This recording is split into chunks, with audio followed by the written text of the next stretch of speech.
বুরহানি রেস্টুরেন্টের বিয়ের পার্টিতে আমি যেভাবে তৈরি করে থাকি সম্পূর্ণ রেসিপিটা আমি আপনাদেরকে শেয়ার করব। আপনিও দেখে নিন, বাসায় এখন থেকে অনায়াসে বুরহানি তৈরি করে নিতে পারবেন। প্রথমে একটা মার্কিন কাপড়, তার মধ্যে আমি দিয়ে দিচ্ছি 22 কেজি টক দই। টক দই সুন্দর করে আপনারা মার্কিন কাপড় দিয়ে ভালো মতো সেঁকে নিতে হবে।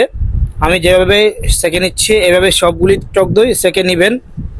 এরপর আমি এখানে দিয়ে দিচ্ছি হাফ কেজির একটু বেশি 700 গ্রাম মতো পুদিনা পাতা, 700 গ্রাম মতো ধনিয়া পাতা দিয়ে দিচ্ছি, 1-150 গ্রাম কাঁচা মরিচ এখানে নিয়ে নিচ্ছি।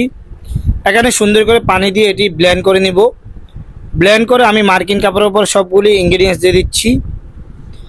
দেওয়ার পর আপনারা অল্প একটু পানি দিয়ে দিবেন যেন রসগুলি ভালো মতো নিচে গলে যায়। পানি দিয়ে সুন্দর করে মিক্স করে দেখেন আমি উপরে ডলা দিয়ে রসগুলি সেঁকে নিচ্ছি। এভাবে আপনারা আস্তে আস্তে অল্প অল্প পানি দিয়ে রসগুলি বের করে নেবেন এখান থেকে। এরপরে দিয়ে দিচ্ছি আমি এখানে 250 গ্রাম সরিষা ব্লেন্ড করে। সেম আমি সরিষার উপরে পানি দিয়ে দিব যেন সরিষার রসটা ভালো মতো এখানে গলে যায়, যেন বুরহানিটা জাজালো হয়। সেজন্য ভালো মতো মিক্স করে চাপ দিয়ে রসগুলি আপনারা বের করে ফেলবেন।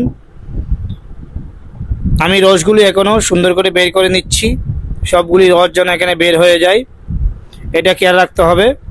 এখন আমি এখানে চিনি দিয়ে দিব। চিনিটা আপনারা যতটুকু মিষ্টি পছন্দ করেন ওই অনুপাতে চিনি এখানে ইউজ করতে পারেন, কোনো সমস্যা হবে না। আমি এখানে পরিমাণ মতো যতটুকু মিষ্টি পছন্দ ওই পরিমাণ চিনি দিয়ে দিচ্ছি। সাদা গোলমরিচের গুঁড়া 2 চামচ মতো হবে এখানে আমি দিয়ে দিচ্ছি। বিট লবণ 3 টেবিল চামচ হবে, সাদা লবণ 2 টেবিল স্পুন হবে, চাট মশলা 2 টেবিল স্পুন হবে আমি এখানে দিয়ে দিচ্ছি। এখন দিয়ে দিচ্ছি 1 ডাব্বু চিলি সস।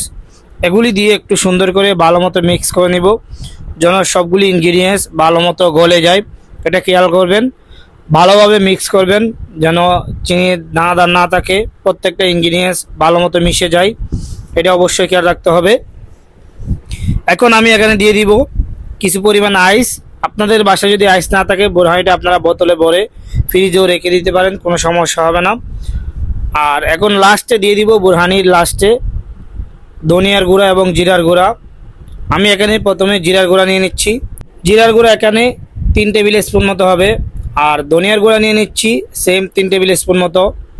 এখন এগুলি দিয়ে আরেকটু সুন্দর করে মিক্স করে নিব যেন জিরার গুঁড়াটা এখানে মিশে যায়। এই ধনিয়া জিরার গুঁড়া দেওয়ার কারণে এটা খাওয়ার সময় একটা স্মেল আসবে, ধনিয়া এবং জিরার ফ্লেভার আসবে, খেতে অনেক ভালো লাগে। দেখেন আমার বুরহানিটা এখন তৈরি হয়ে গেছে। এখন আমি বোতলে ভরে ফ্রিজে রেখে দিব। অবশ্যই আপনারা রেসিপিটা ট্রাই করবেন ইনশাআল্লাহ। রেসিপি যদি ট্রাই করেন বাসায় টকবেন না, রেস্টুরেন্টের স্বাদের মতো বুরহানি হবে। আর রেসিপিটা ভালো লাগলে আমার পেজটা ফলো দিয়ে সাথে থাকবেন। আল্লাহ হাফেজ, আসসালামু আলাইকুম।